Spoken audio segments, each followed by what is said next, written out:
It is the Buddha Jayanti today. The day is being observed amidst various programs across the country by paying obeisance to Gautam Buddha. Special program is also being held at Lumini, the birthplace of Gautam Buddha. Meanwhile, the Kirat community is observing the Ubhauli festival today. Good morning, I am Prarambha Dahal. Let's begin with the main stories. The 2567th birth anniversary of Lord Buddha is being celebrated throughout the country today by wishing for world peace and harmony. Special program at Lumini, the birthplace of Gautam Buddha. Climate change making serious impact on public health. Risks of new viruses on the rise. Government remains indifferent. Curfew enforced in India's northeastern state of Manipur as ethnic violence escalates. State government issues shoot at shite orders in extreme cases. And Napoli left the Italian League Serie A title after 33 years, become champions with 5 matches in hand following a 1-0 draw against Udinese. The 2567th Buddha Jayanti, birth anniversary of Lord Buddha, is being observed today amidst various programs across the country. Spreading the message of peace and harmony, Buddhists together with other religious sects mark the anniversary of Gautam Buddha with gaiety. Thousands of people have gathered in Lumini, the birthplace of Buddha, and other monasteries in the nation to observe this day by offering prayers and chanting hymns. Buddha Jayanti is celebrated on the full moon day in the Nepali month of Boisak Shukla Purnima, when he was born, attained enlightenment and died. Buddhists throughout the world celebrate the day paying obeisance to Buddha.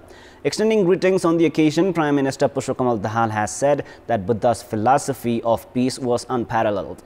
He added that internalizing the Buddhist philosophy for collaboration and unity would be the true respect towards Buddha. On the occasion, the government has declared a national holiday today. Meanwhile, the Kirat community is observing the Ubhauli festival today as well. Now, shockwaves are rippling in the political fraternity after former Deputy Prime Minister and Minister, leaders and high-ranking government officials have been alleged of involvement in the fake Bhutanese refugee scam. CPN-UML chairperson KP Sharma Oli met with Prime Minister Pushpakamal Dahal yesterday and expressed his dissatisfaction after police pursued the arrest of UML Secretary and former Deputy Prime Minister Top Bahadur Raimazhi. Oli had reached the office of the Prime Minister and the Council of Ministers in Singhadarbar to discuss the issue of Raimazhi with Prime Minister Dahal. Speaking after his parley with the Prime Minister, Oli said that actions must be taken against those involved, while those not guilty should not be dragged into controversies. Oli added that a sitting member of the House of Representatives who had been appointed a minister on several occasions in the past did not have to be arrested like any other criminal. Maintaining that allegation against Raimazhi was a conspiracy, Oli also drew the Prime Minister's attention in this regard. Raimazhi, who has been alleged of involvement in the scam, had attended a program in his home district, Argakhachi, and was said to have left for Kathmandu on Wednesday itself. However, his whereabouts are now uncertain. Police have arrested his son, Sandeep Raimazhi, from Butwal, brought him to Kathmandu, and has been allowed to hold him in judicial custody for 3 days for required investigations. A total of 8 individuals have been arrested so far in relation to the scam, but police have said that it is investigating 10 other suspects. According to police, 20 complaints have been filed for charging between 1 to 5 million rupees to send people to the United States of America in the guise of fake Bhutanese refugees. Indrajit Rai, the advisor to former Minister for Home Affairs Ram Bahadur Thapa and Secretary at the Office of the Vice President, Teknarayan Pandey, have already been arrested. The police reportedly are investigating a few more government officials and political leaders. Now, a meeting of the Rashtriya Swatantra Party is slated for today to discuss on its support to the government. According to a leader of Rashtriya Swatantra Party, the meeting of the party slated for 5 p.m. this evening will decide on whether or not to withdraw the party's support to the government. Earlier, Rashtriya Swatantra Party had quit the government after party chairperson Rabi Lamichhane's status as the member of the House of Representatives was scrapped because of the controversy surrounding his citizenship certificate. However, the party has so far retained its support to the government. Climate change is an issue of global concern. Natural disasters, including floods and landslides, have increased because of climate change caused by the excessive use of fossil fuel and unplanned urbanization, among other reasons. Direct impact of such a change in climatic conditions is being seen in agriculture, physical infrastructures, drinking water, and public health. Now, risks of new viruses and already existing diseases have also increased because of climate change. The impact of climate change is being seen in public health. Experts have claimed that diseases are increasing in Nepal also because of the change in climatic conditions.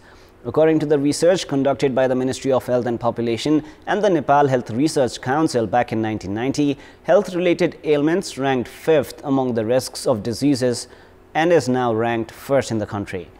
Respiratory diseases that ranked 6th are now 2nd, while cancer, which ranked 7th, is now 3rd.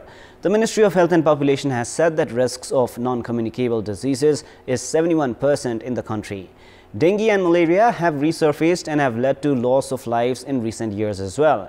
And diseases that were previously seen in places with hot weather conditions are now being reported in mountainous regions as well.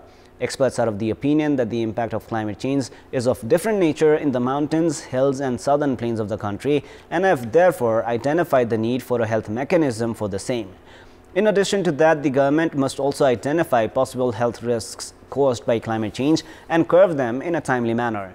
However, the Health Ministry has said that inadequate investment from the government has created complications in combating the impact of climate change on public health. It is also imperative for the government to pay adequate attention towards international treaties and agreements to address the issues caused by climate change in the country. In our Public Voice segment, we have asked in several provinces regarding precautions that need to be adopted for reduction of risk caused by natural disasters like floods and landslides. Let us now take a look at what they had to say.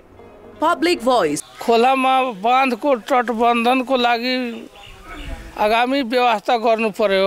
त्यहाँ डुबान आउँछ यो महिनामा उहाँहरुलाई अगाडि नै सावधानी अपनाउनु पर्यो। तटबन्ध लगाउनु पर्यो र पेछाप्रपणहरु रोप्नु पर्यो। खोलाको छेउछाउमा अब तारबार गर्ने बुझे छ नि सर, यसलाई चाहिँ रोक्ने काम गर्नुपर्छ।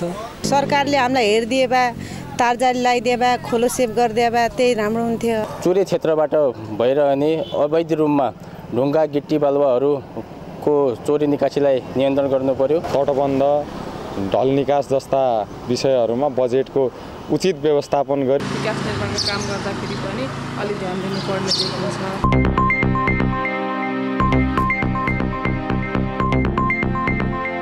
It is now time for our segment Public Pulse, where you text us with your opinion. Public Pulse. The question is, why have provincial assemblies not been effective? Your options are A, impact of regular change in government, B, no business from the government, and C, imitating the federal parliament. The voting is on. Type NEWS, select your option A, B or C and send it to 34001 to share your opinion with us. Time now for the international news.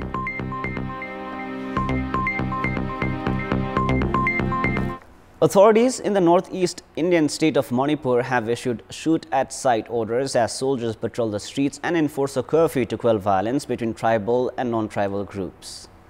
To prevent more violence, State Governor Anusuya UK issued an order yesterday authorizing magistrates to shoot protesters in extreme cases where warnings and reasonable force do not work. Indian Army officials told local media that about 9,000 people were evacuated from violence-hit districts to other areas and being sheltered in government areas and army camps after protesters vandalized shops and businesses, including hotels, and set some homes on fire. In a statement, the state government said mobile internet services have been suspended for 5 days statewide amid incidents of fighting among young men and volunteers of different communities. Police did not say how many people died or were injured in the violence that erupted on Wednesday after protests by more than 50,000 Kuki tribespeople and members of other predominantly Christian tribal communities in Churachandpur and adjoining districts in Manipur state.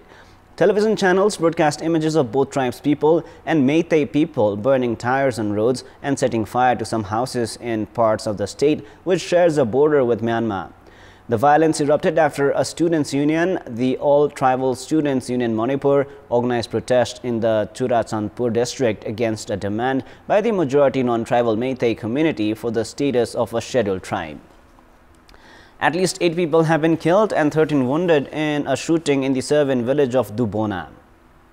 The shooter remains at large and a warrant has been issued for a 21-year-old male suspect identified as Uros B by Interior Minister Bratislav Gasic. The police have cordoned off the area where they suspected him to be hiding. Serbia's Interior Ministry spokesperson said the incident took place last night at 11 p.m. local time. The attacker shot a group of people with an automatic weapon and fled the scene, prompting police to launch a manhunt. This comes a day after the Balkan country was rocked by news of a 13-year-old boy opening fire on classmates at a school in the capital, Belgrade. That shooting left at least 8 children dead, along with a security guard. Until this week, mass shootings were rare in Serbia despite the country's high rate of gun ownership. Serbia has the highest level of civilian gun ownership in Europe and the 5th largest in the world, a legacy of years of conflict back in the 1990s. Time now for the weather update.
That is all for the moment. Our next English bulletin airs at 6 this evening. Thank you for staying with us. Have a beautiful day ahead.